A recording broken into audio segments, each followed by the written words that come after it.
Graça e paz, irmãos. Dando continuidade na nossa série de estudos no Sermão do Monte, no vídeo anterior a gente viu como os discípulos são bem-aventurados. Na língua original, eles são privilegiados por receberem o favor de Deus. E hoje nós vamos falar sobre essas bem-aventuranças como atitudes práticas desses discípulos privilegiados. O texto, ele segue um padrão de bem-aventurados porque alguma coisa.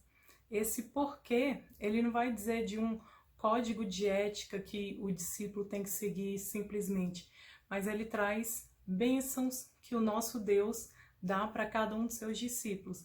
E aí esses bem-aventurados, ele traz algumas características de atitudes práticas que os discípulos demonstram como fruto das bênçãos do favor imerecido que eles recebem de Deus, que nós recebemos de Deus. Então vamos olhar nos versículos 3 a 9 do capítulo 5 de Mateus. Versículo 3 diz assim: Bem-aventurados os humildes de espírito, porque deles é o reino dos céus. Em outras versões também diz: Bem-aventurados os pobres de espírito. Essa pobreza é reconhecer realmente a nossa falência espiritual, reconhecer que nós estávamos mortos em nossos delitos e pecados, que sem Deus estávamos totalmente perdidos espiritualmente. Mas por causa da obra de Jesus na cruz, nós podemos ser declarados novas criaturas, alcançar uma nova vida espiritual e receber o reino dos céus. Somos pobres, cegos, nus, estamos totalmente perdidos, mas por causa do que Jesus fez por cada um de nós, nós podemos ser discípulos humildes de espírito que vão receber o reino dos céus. O versículo 4 diz: Bem-aventurados os que choram, porque serão consolados. A gente está vivendo um momento de lamento, um momento de choro, um momento de dor por conta da pandemia e tantas consequências que ela traz. E Jesus, ele nos prometeu um consolador, o Espírito Santo, ele nos consola. Mas mais do que consolar nos sofrimentos dessa vida, sofrimentos de uma vida passageira aqui na Terra, Jesus, ele quer que nós, como discípulos, estejamos prontos a chorar, a nos quebrantar por conta dos nossos pecados, por conta daquilo que a gente faz que desagrada a Deus, que vai contra a lei de Deus.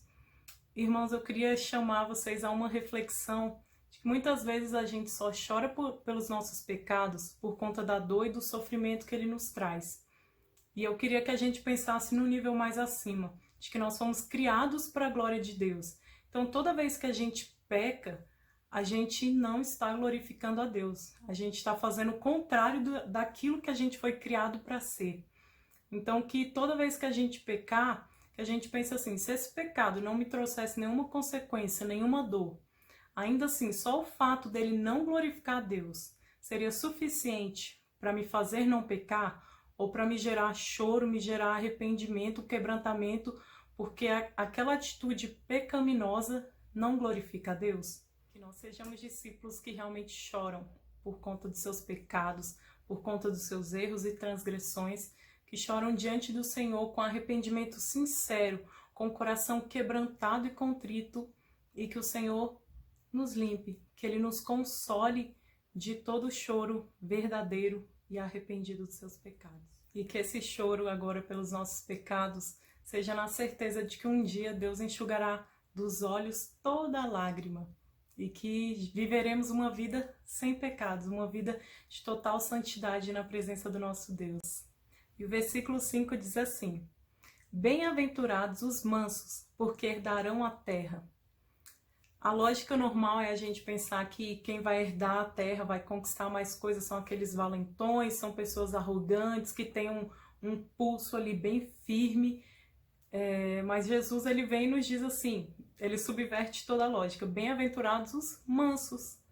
Por quê? Porque a gente não vai conquistar, não vai herdar a terra na nossa própria força, na nossa própria sabedoria, tendo controle das coisas, mas é dependendo de Jesus. E ele que nos diz: aprendei de mim, que sou manso e humilde de coração.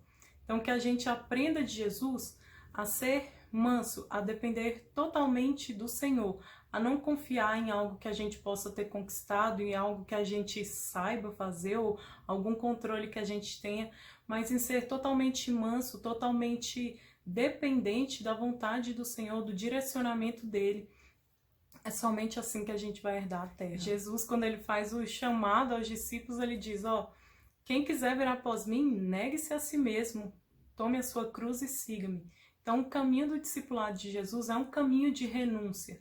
Você ser manso também tem a ver com renunciar a si mesmo, a tantas coisas que a gente quer fazer da nossa própria forma, do nosso próprio jeito, e temos que depender de Jesus. E o versículo 6 diz assim, bem-aventurados os que têm fome e sede de justiça, porque serão fartos.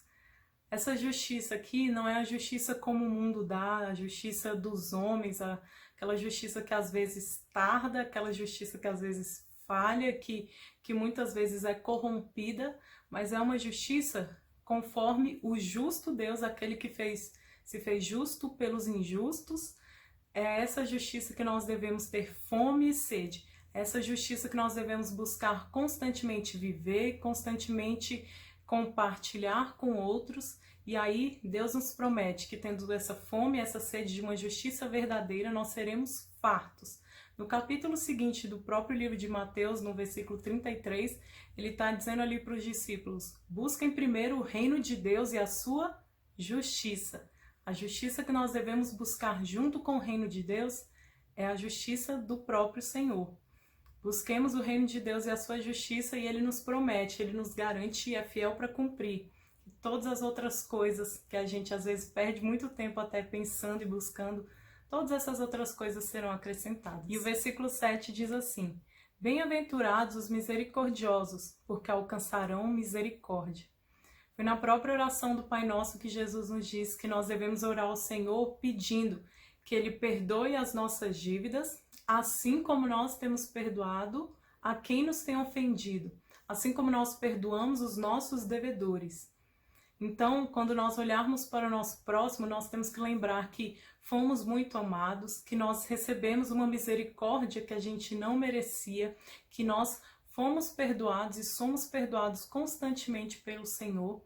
E aí, quando nós olhamos para o nosso próximo, para o nosso irmão, nós também somos cheios dessa compaixão, dessa misericórdia, desse perdão, desse amor que muitas vezes não é merecido, mas assim como nós fomos amados, perdoados e recebemos misericórdia, nós devemos mostrar para os outros, mostrar para o mundo a misericórdia do nosso Deus através das nossas vidas. O versículo 8 diz assim, bem-aventurados os limpos de coração, porque verão a Deus. Por conta da queda, o pecado entrou em toda a humanidade, todos nós fomos corrompidos, mas por conta da obra de Jesus, o seu maravilhoso sacrifício, nós podemos ter um coração limpo, um coração constantemente renovado, purificado. E o próprio salmista nos ensina a orar dizendo, ó Deus, cria em mim um coração puro. Cria em cada um dos seus discípulos esse coração puro, esse coração que não desvia a sua adoração, o seu culto, a outras coisas que possam trazer uma satisfação passageira, mas um coração que é totalmente íntegro, totalmente sincero, totalmente devotado ao Deus verdadeiro. Que a nossa adoração, o nosso culto, o nosso coração esteja sempre voltado para as coisas do alto, para as coisas que glorificam a Deus. E assim a gente tem essa maravilhosa promessa de que os limpos de coração verão a Deus.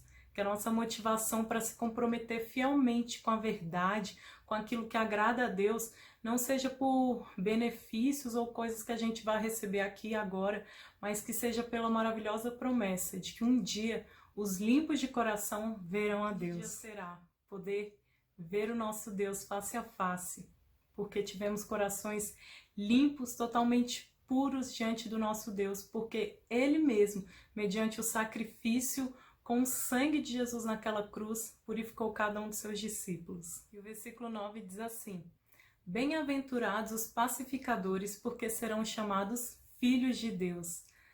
Jesus, quando ele vem à terra, ele está cumprindo uma promessa de trazer redenção para o seu povo, e ele nos deixa esse ministério de reconciliação, esse ministério de trazer paz para onde havia guerra, para onde havia inimizade. Nós éramos inimigos de Deus por causa dos nossos pecados, mas por meio do que Jesus fez, nós fomos tornados amigos de Deus. O príncipe da paz nos trouxe paz entre nós e Deus, nos reconciliou com Deus, e que em todas as situações que a gente viver no nosso dia a dia, enquanto depender da gente, a Bíblia nos diz: procurai a paz com todos os homens.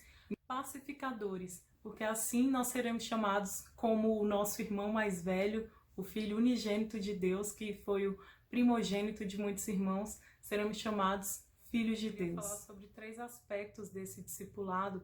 Como discípulos de Cristo, nós somos aprendizes do nosso Mestre Jesus. Nós somos imitadores daquele a quem seguimos, que é o próprio Jesus Cristo. Então, que esse conhecimento, que esses ensinos que Jesus nos traz, não sejam meros conhecimentos teóricos, mas se mostrem na nossa vida, no nosso proceder, de uma forma coerente na prática daquilo que a gente acredita. E aí, trazendo nessas 3 perspectivas, primeiramente, é uma prática de nós, discípulos, diante do nosso Mestre, diante do nosso Deus. Que sejamos humildes de espírito, que sejamos pessoas que choram arrependidas pelos seus pecados, que sejamos pessoas mansas, dependendo e nos submetendo totalmente ao nosso Deus, examinando o nosso coração, as nossas motivações, os nossos pensamentos e as nossas atitudes, sempre colocando diante do nosso Senhor, diante do nosso Mestre Jesus Cristo. As atitudes também se mostrem numa perspectiva com o nosso próximo, com os outros com quem a gente convive, que sejamos pessoas que têm fome e sede de justiça, que são misericordiosos, que são limpos de coração, que são pacificadores, e que assim o mundo veja através dos discípulos quem é o Mestre que nós seguimos, que é Jesus Cristo. Por fim, a terceira perspectiva é de discípulos que fazem outros discípulos. Assim como Paulo que diz: sejam meus imitadores como eu sou de Cristo.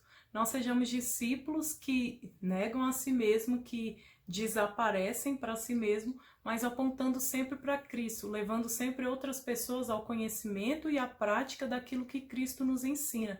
Que possamos viver como discípulos amados, discípulos fiéis, privilegiados porque recebemos o favor de Deus, e que ensinemos isso a outras pessoas. Se esse vídeo chegou a você que ainda não é um discípulo de Cristo, o convite para seguir o bom Mestre está sendo feito.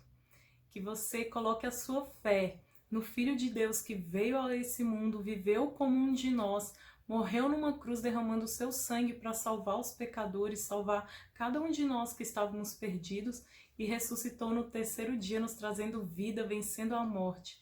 O convite está sendo feito para que você abra o seu coração, deixe Jesus entrar, receba e reconheça Ele como seu único Senhor e Salvador, e que sejamos juntos discípulos que estão aprendendo aos pés do bom Mestre Jesus Cristo. Que Deus abençoe vocês.